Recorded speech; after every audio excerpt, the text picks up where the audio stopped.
자, PL 명장 순위 탑 10입니다. 탑 10이긴 하지만 그림 그리기 귀찮아서는 아니고요. 3명 정도 빼고 7명만 볼 겁니다. 1위부터 7위까지 볼 거고 그 이유도 설명을 드릴 건데 3가지 이유가 있습니다. 일단 지금 PL에서 잘하고 있는가? 이것 때문에 순위가 뒤바뀐 감독들이 꽤 있고요. 두 번째, 그리고 이제까지 걸어온 것도 솔직히 봐야겠죠. 어느 정도 이 감독이 요렇게 잘해왔구나 정도는 봐야겠죠. 바로 보겠습니다. 첫 번째는 클럽 감독입니다. 현존하는 최고의 감독일 겁니다. 아마 옆에 기록이 나오고는 있지만 와 진짜 프리미어리그 우승, 분데스리가 우승, 사실 돌문, 리버풀 지금 생각하면 뭐 그냥 리버풀이 우승하는 거, 돌문이 우승하는 거 이상하지 않는데 클럽이 처음 맡았을 때는 그게 또 아니거든요. 제가 알기로 돌문은 13위였고 리버풀은 로저스가 12위인가? 그 정도까지 떨궈 놓은 팀을 중도 부임하고 진짜 이 클롭 감독은 커리어나 그리고 현재 PL에서 보여주는 모습이나 다 따졌을 때 최고의 감독이 아닐까라는 생각을 합니다. 이 감독이 좋은 게 일단 전술의 폭이 되게 넓어요. 지난 시즌만 놓고 봐도 반다이크 부상 있고 마팁 부상 있고 막 조고메즈 부상 입어서 카박이 나오고 막 이랬었잖아요. 그럴 때도 막 이렇게 저렇게 해갖고 진짜 3위까지 끌고 가서 챔피언스 리그 나가는 거 보면서 이 사람은 진짜 1위 먹어야 된다. 대단하다. 이런 생각을 하고요. 거기다 영입을 보면 진짜 쩝니다. 반다이크, 알리송, 살라, 피르미누, 마네, 마팁, 밀러, 로버트슨 얘네만 봐도 어마어마해요. 물론 뭐 체인벌린 같이 약간 좀 아쉽게 빠진 쪽도 있어요. 뭐 그런 부분도 있는데 사실 성공률이라는 게 100% 나오는 감독은 없어요. 영입을 100% 잘하는 감독? 아마 없을 겁니다. 그래서 클럽 감독을 1위에 세워놨습니다. 자, 2위는 펩 가르디올라입니다. 현 축구의 패러다임을 만든 감독이라고 볼 수 있죠. 무리뉴 감독이 약간 잉글랜드의 패러다임을 만들었다면 펩은 이 현 축구의 패러다임을 제시한 감독이긴 합니다. 이 티키타카부터 시작해갖고 지금 약간 개겐프레싱 세상에서 약간 이렇게 변모하는, 이렇게 변화해가는 걸 보면 대단한 감독이에요. 그리고 미넨에서는 솔직히 뺀 게 미넨 팬들도 실패로 보니까 빼더라도 맨시티, 바르셀로나 이 패러다임을 제시할 수 있는 감독이라는 건 이건 진짜 어렵거든요. 제가 살면서 저도 이제 직장을 다니고 그래 보지만 그 직장의 패러다임을 제시한다는 게 얼마나 어려운 건지 아시잖아요. 제가 방송국을 다녔었는데 갑자기 방송국에 오더니 어떤 뭐 촬영 감독님이나 PD님이 방송국의 그 패러다임을 바꿔버렸다. 이러면 그게 어마어마한 일이잖아요. 연예인도 마찬가지일 거고. 그러니까 펩 가르디올라는 이런 부분은 인정해 줘야 되지 않나 이런 생각을 합니다. 다만 이제 클럽 감독보다 밑에 순위로 내려오는 게 뭐냐면 프리미어 리그는 훨씬 많으세요. 3번 우승하고 그랬는데 챔피언스 리그에선 좀 아쉽다는 거. 이 쓰신 거에 비해 챔피언스 리그는 좀 아쉽다라는 거.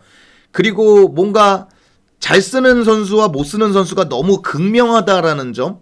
뭐 그런 점들 때문에 조금 아래로 내렸고 사실 그렇잖아요. 클럽이 거쳐온 팀들이 항상 위기에 있던 팀을 반석에 올려놨다 그러면 펩 가르디올라는 위기였던 팀은 없거든요. 가는 데마다 바르셀로나 잘 나가고 있었었고 물론 펩 때문에 더 잘 나갔지만 맨시티도 리그 우승은 잘하고 있었어요. 페그린이 만치니 잘 우승하고 있었고 그렇기 때문에 그런 부분에서는 클럽보다 조금 깎아내린 것 같습니다. 어쨌건 깻잎 한 장 차이의 2등이지 않나 이런 생각을 합니다. 다음은요. 잠깐만. 네. 투엘은 현존하는 첼시 감독 중에 최상위 클래스라고 생각을 해요. 무리뉴 감독 이후로, 무리뉴 감독은 워낙에 좋은 감독이니까 무리뉴 감독 이후로 콘테 왔었고 사리 왔었고 램파드 왔고 투엘이잖아요. 그런데 챔피언스 리그 우승과 슈퍼컵 지금 리그 1위까지 보면은 최상위 티어라고 생각합니다. 이전에 보여줬던 기록들도 최상위 티어고 사실 뭐 마인츠하고 돌문 시절도 있기는 한데 뭐 트로피가 없어서가 아니라 돌문 땐 트로피도 있습니다. 그래서가 아니라 투엘 감독이 본격적으로 두각을 드러내기 시작했던 게 마인츠 돌문이긴 하지만 뭐 펩 가르디올라 클럽처럼 세계적인 감독으로 치고 나온 건 저는 솔직히 파리 생제르맹 때부터라고 보고 있거든요. 근데 지금 3위에 놓을 수 있는 게 뭐냐면 첼시하고 상성이 되게 잘 맞습니다. 이게 원래 보드진하고 잘 싸우는 감독이거든요.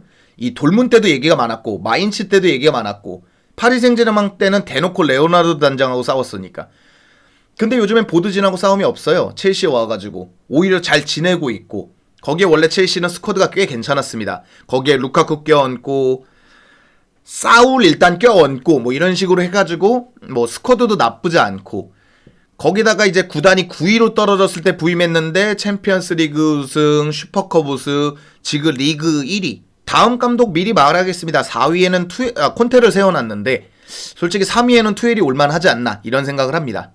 거기에다 이제 3백 쓸 때 뭐 운용하는 거나 뭐 플리식 놓고 오도이 놓고 막 윙백으로 쓴다든가 막 이런 식으로 그런 전술폭도 넓어서 좋고, 치크, 텐센, 리디거를 살려낸 것도 대단하다고 생각을 해갖고요. 저는 투엘을 놨습니다. 뭐 굳이 이 옷을 입고 있기 때문에 뭐 투엘을 더 높게 치는 게 아니라, 투엘 감독은 첼시가 봐도 그리고 이제 다른 타 팀이 봐도 굉장히 좋은 감독입니다. 이제 갈아입을까요? 자, 다음은 콘테인데요. 콘테 감독은 리그 우승만 놓고 봤을 때 솔직히 제일 낫다고 볼 수 있습니다. 물론 이끈 팀은 그렇게 많지 않아요. 유벤투스, 이탈리아 갔다가 첼시, 인테르, 그리고 토트넘인데 가는 데마다 리그 우승을 시키고, 인테르도 그렇고 첼시도 그렇고 조금 리그 타이틀에 멀어져 있었거든요. 왜냐면 첼시가 더 그렇습니다. 15-16 시즌은 강등이 되니 많이 그럴 때였으니까 솔직히 대단한 감독이긴 합니다.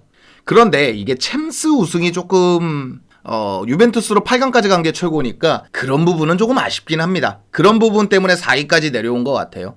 그런데 지금 토트넘은 컨퍼런스에 집중하고 있진 않잖아요. 리그에 집중할 거 아닙니까? 리그 순위를 올리는 것이 진짜 컨퍼런스 우승하는 것보다 더 중요한 클럽이니까. 그런 거를 감안해 본다면 콘테 진짜 딱이죠. 잘 영입했습니다. 다음은 이제 베니테즈인데요. 기록 짱짱하지 않습니까? 기록만 보면 여기 레알도 거쳐가고 그랬어요. 사실 이게 2010년대에 만약에 이 영상을 찍었다 그랬으면은 펩 다음일 거예요. 어쩌면은 2005년에만 찍었으면 펩보다 위겠죠. 이 감독도 되게 좋은 감독이긴 합니다. 로테이션 잘 돌리고, 장점으로 미리 말하겠습니다. 그 부분에 재능도 있어가지고 어쨌건 성적 가져오고, 첼시 때도 유로파 우승도 하고 리버풀 땐 챔스 우승도 하고 이런 식으로 잘 가져오는데, 너무 독선적인 운영을 한다는 얘기가 있어요. 이 선수단 운영에 있어서 약간 안 그래도 되는 곳에서 너무 무리한 로테이션 돌리다가 승점을 잃어버리기도 하고, 게다가 최근 들어서 레알에서 경질되고 지금 에버튼도 성적이 안 좋기 때문에 조금 더 내려가셔도 될 거라고 생각합니다. 뭐 이전에 보여준 것도 있고 그게 다 프리미어 리그이기도 하고, 리버풀, 첼시 그런 것도 있지만 요즘으로 봤을 때는 순위가 조금 더 내려가셔도 됩니다. 근데 이제 왜 순위를 더 안 내렸냐면 6위가 랑릭이거든요. 사실 랑릭이 프리미어 리그에서 뭘 보여줬냐 그러면 할 말은 없어요. 이제 왔으니까 아직 한 경기도 안 치렀으니까 할 말은 없는데, 그 감독의 커리어가 약간 6위까지는 끌어올릴 수 있는 것 같습니다. 이 위기 대처 능력에는 진짜 넘사급이거든요. 호펜하임 맡았을 때 3부 리그를 맡았습니다. 그 전에 제가 알기로는 1부 리그를 잘 맡아오시다 3부 리그를 맡으신 건데, 승격 바로 시키고 승격 바로 시켜갖고 1부 리그로 올려버리고요. 샬케 2기 시절 때는 감독이 워낙에 못해서 경질을 시켜버렸어요. 근데 그 11-12 시즌에 챔스 4강까지 가거든요. 그게 지금도 샬케 최고 기록일 거예요. 라이프치히도 승격시킨 다음에 하센히틀 경질됐을 때 3위 시키고 나겔스만한테 넘겨주고, 이런 식으로 디렉팅에도 능력이 있지만 위기 대처 능력에도 진짜 능력이 있거든요.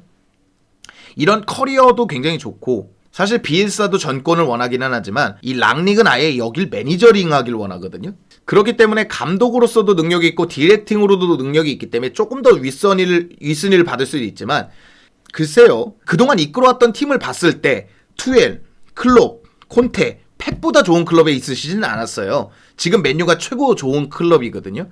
그런 걸 봤을 때 맨유를 이끌고 6개월 동안 센세이션 하면 모르겠지만 지금은 6위 정도가 딱 맞지 않을까. 이러면 이제 말이 많아지는 건 7위인 로저스입니다. 아니 사실 로저스가 프리미어 리그에서 안 보여준 건 아니지 않습니까? 랑릭은 아직 한 경기도 안 치렀는데 왜 로저스가 7위냐면 이게 운영 능력 때문에 그래요. 잘 이렇게 팀 이끌다가 시즌 중기, 말기쯤 되면 완전히 퍼지기 시작하거든요. 도대체 로저스가 어떻게 운영을 하는지 모르겠는데 초기하고 말기가 너무 차이 나요. 이 레스터가 2번이나 챔스에서 좌절되는 거는 감독 탓일 확률이 높거든요. 그런 부분에서는 7위에 놓을 수 있는데 감독으로만 놓고 봤을 때 능력이 있습니다. 스완지 승격시켰고, 리버풀 한동안 안 좋을 때 리그 준우승 시키고 챔스 내보냈고, 어쨌건 레스터 이끌면서 FA컵 따왔고 트로피도 어느 정도 따올 수 있는 감독 셀틱에서 잘했고 거기다가 이제 레스터는 맥과이어 7회 팔고 이전에 이제 캉테 팔고 이랬음에도 불구하고 로저스 체제에서 스쿼드를 계속 유지해가는 거 보면 로저스도 능력이 있어요. 그러나 위기 능력에서 랑닉에게 너무 밀린다라는 거죠. 그런 걸 따져봤을 때 제가 앞서 말씀드렸던 커리어 그리고 이 감독의 능력 이제 뭐 프리미어리에 끼친 영향력을 종합해 본다면 랑닉에게 조금 밀리지 않을까 이런 생각을 합니다. 솔직히 말씀드리면 리버풀에서 챔스 나가고 그냥 조별 예선 탈락한 거랑요 레스터에서 챔스 2연패 실패한 거 이게 가장 크지 않았나라는 생각을 합니다. 나머지 이제 10위권 감독으로는 비엘사, 라니엘리, 하셀리트를 뽑아봤습니다. 자 이렇게 전체적으로 봤는데요. 안 좋은 감독이 어디 있습니까? 이야 진짜 프리미어리그 대단하죠. 클롭, 펩, 투엘, 콘테, 베니테즈, 랑닉, 로저스, 비엘사, 라니엘리, 하셀리트리 같이 있습니다. 거기다 포터도 있고요. 진짜 어마어마한 리그라는 걸 한 번 더 느끼면서 슈퍼리그 사실상의 슈퍼리그 PL을 한번 명장 순위를 한번 매겨봤습니다. 여러분들의 의견은 어떠신가요? 여러분들의 의견을 댓글로 달아주시면 제가 답변을 드리도록 하겠습니다. 자 오늘 영상은 여기까지 즐겁거나 유익하셨거나 도움이 되셨다면 당신의 구독을 기다리겠습니다. 감사합니다. 내 마음속엔 투엘이 1이지.